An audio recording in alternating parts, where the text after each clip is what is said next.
پای یک مسجد متروک بنای 10 ماست.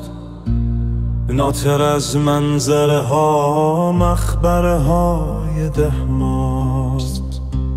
خانه ها مانگلی و پنجره ها من بسته، فقط این مسجد متروک نمای 10 ماست. کت خدای 10 ماه هرچه بگوید حق است. کت خدای 10 ماه نیست، خدای 10 ماست. کت خدا را چو خدا قبله حاجت کردیم. کت خدایی و خدایی که بلای 10 ماست. ما از این زندگی آخر به خدا خسته شدیم. این صدا مختص من نیست، صدای 10 ماست.